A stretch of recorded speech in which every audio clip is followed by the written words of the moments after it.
Hello, dear friends and students. Hoje vamos falar sobre um tempo verbal que é muito importante para os alunos que estão aprendendo estudando inglês. Este tempo verbal chama-se de Present Perfect. O tempo verbal Present Perfect é muito importante porque o tempo verbal Present Perfect não tem uma boa tradução, uma equilibrante, podemos dizer, em português. Então, vamos estudar um pouco esse tempo verbal para depois vocês poderem colocar na prática. Vamos lá. Tempo verbal Present Perfect.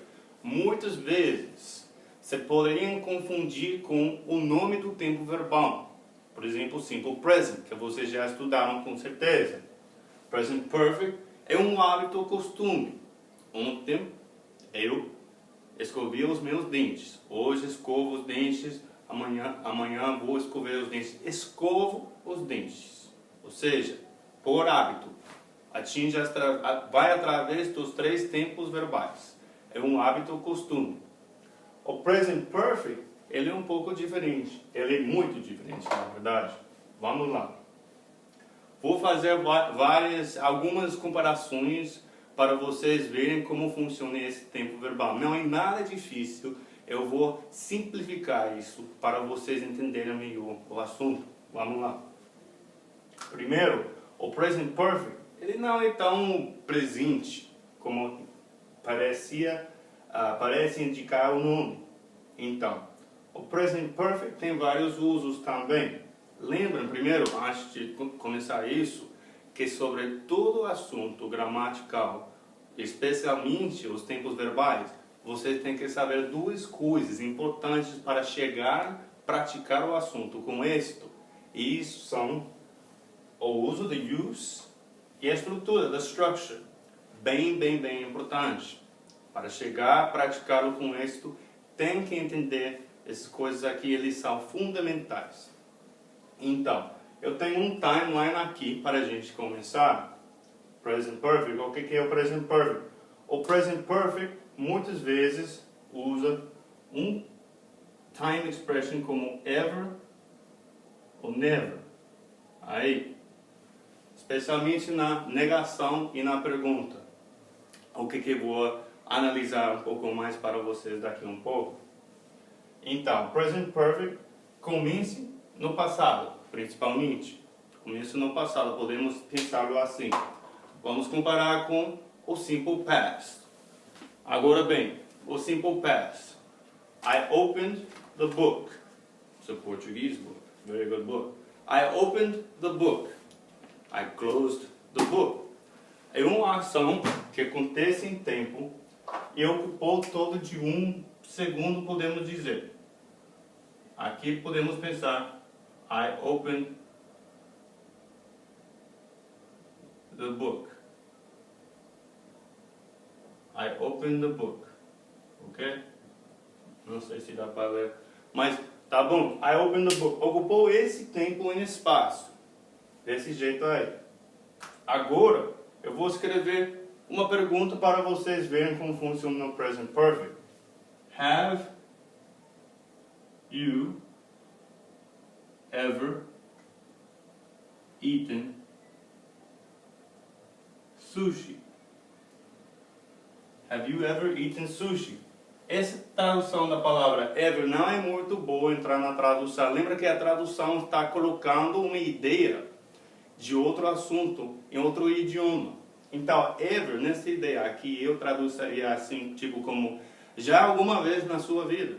Se você já alguma vez na sua vida já comeu de sushi, porém a estrutura é bem diferente do que o português. Tem você já alguma vez na sua vida comido de sushi? Ok? Ou seja, desde que o tempo quando você nasceu, vamos dizer que, imaginar, você nasceu em 1985, quem dera, né? Ok? Aí, ocupando todo esse tempo, até atingindo o momento atual. Presente. Atingindo o momento atual. Você já alguma vez na sua vida já comeu sushi? Have you ever eaten sushi?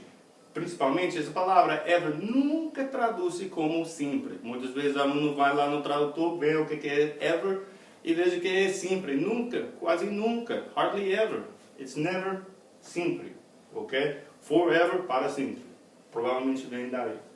Mas, aí, eu tenho outras comparações e vamos ver várias, na verdade, para vocês entenderem muito bem esse assunto aqui. Vamos analisar um pouco mais a estrutura. Vou fazer vários exemplos para vocês.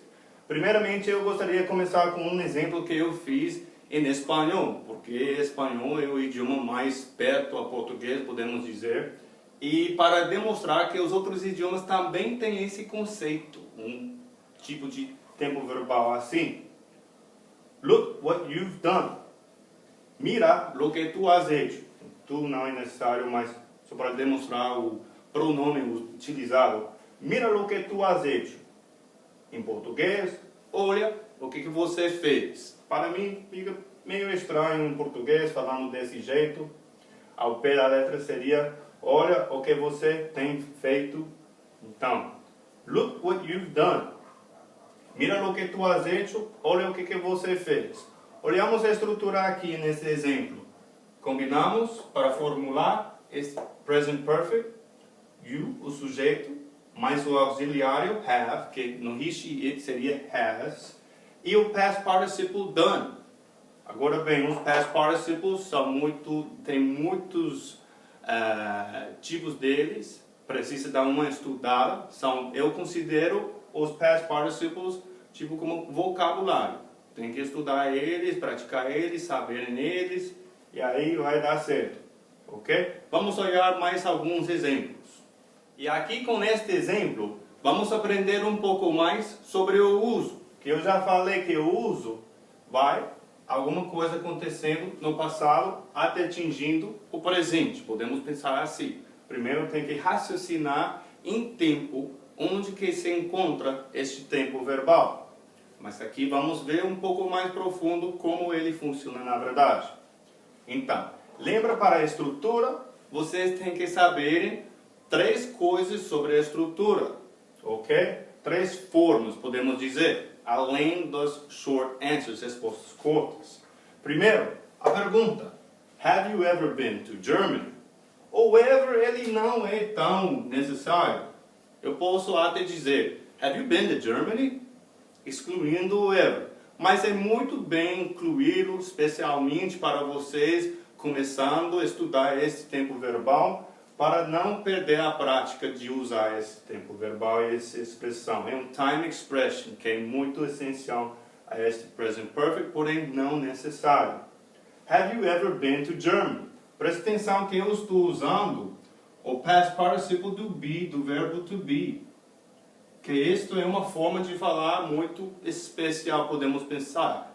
O entendimento aí é se você já alguma vez na sua vida visitou, esteve, se você já foi para a Alemanha.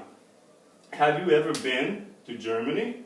Você já alguma vez na sua vida já foi para a Alemanha. Já estive na Alemanha. Verb to be. Podemos dizer também, have you ever visited Germany? Somente que o mais comum, forma de falar, seria com been. Have you ever been to Germany? E aí a negação. No, I haven't. Resposta curta. Presta atenção, estamos usando cada vez o auxiliário, o sujeito, a colocação da frase bem parecido com todas as outras formas, tempos verbais assim. E aí, no final do conjunto, antes da preposição e lugar, prepositional phrase, aí podemos dizer been, que been é o past participle aí nesta frase. Na verdade, esse é um adverbial phrase.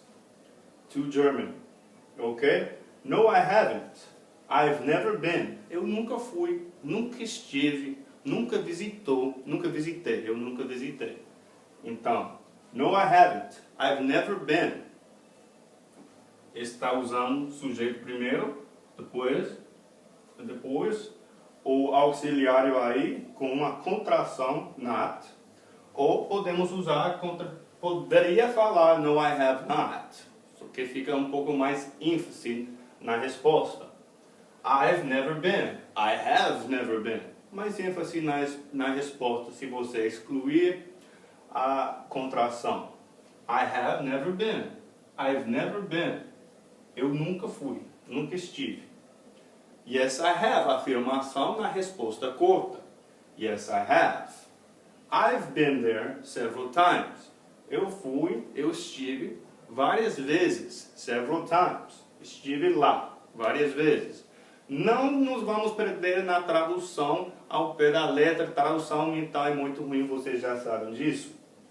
Porém, tem outra forma de responder a essa pergunta. Have you ever been to Germany? Que eu vou te dizer agora. Igual como nessa pergunta, have you ever eaten sushi? Todas essas perguntas é possível responder com o simple past. Como I opened the book, I closed the book. Aconteceu uma vez no passado e fechou. E como é isso? A diferença se encontra em dizer especificamente quando que você foi. I went there last Christmas. I went there last week. I went there with my friends during the holidays. Todas essas respostas temos que usar, na verdade, e preciso usar o simple past. Went. Ok? I was there last Christmas também tem a opção de usar o passado do verbo to be. Ou mais comum seria o went, de ir. Yes, I have. I've been there several times. Este time expression aqui, several times, não é específico. Não está especificando. Por isso, a gente usa I've been there several times. Comparamos isso agora com sushi. Have you ever eaten sushi? Yes, I've eaten it several times. Eaten, que é o past participle aí. Yes, I've eaten it several times. Or, I only ate it once and I got sick. Somente comi uma vez e passei mal. Ok? So, vocês têm a opção de responder a todas as perguntas de present perfect com o simple past se especificar. Se você dá uma informação específica quanto ao tempo aí. Se não estão especificando, digamos, várias vezes aí, preciso usar o present perfect. Simples assim. Muito simples. Nada difícil aí. Agora, tem algumas exceções. Eu gostaria de dizer, por exemplo, no último exemplo, look what you've done. Pois bem, a pessoa fez uma vez só. Look what you've done. Tá vendo? A última opção, o último exemplo, foi uma opção que era tipo como uma exceção à regra. Essas exceções existem. Neste caso, do último exemplo, foi o que a gente chama de para dar ênfase. Podemos dizer, Roma já falou. Rome has spoken. Isso aí dá ênfase à expressão. Isso é algumas das coisas sobre present perfect que eu gostaria de passar para vocês. Ok? Estrutura, question, negation, affirmation, the use. Quando você não está sendo específico ou está falando sobre alguma vez na vida da pessoa com quem você está falando. Have you ever eaten sushi? Have you ever been to Germany? Have you ever studied Japanese? Você já alguma vez na sua vida estudou japonês? Have you ever studied Japanese? Você já ha estudado japonês? Okay? Os outros idiomas têm essa expressão. Isso que eu gostaria de passar para vocês. Não é uma expressão, na verdade, é um tempo verbal. Então, espero que vocês tenham gostado. E no futuro, mas no futuro eu vou passar Present Perfect Continuous, que é parecido com isso, junto com aquele forma do verbo ing, gerúndio, que vocês já estão conhecendo. Então, see you next time, guys. I hope you have a great day and study, study, study English. Ciao.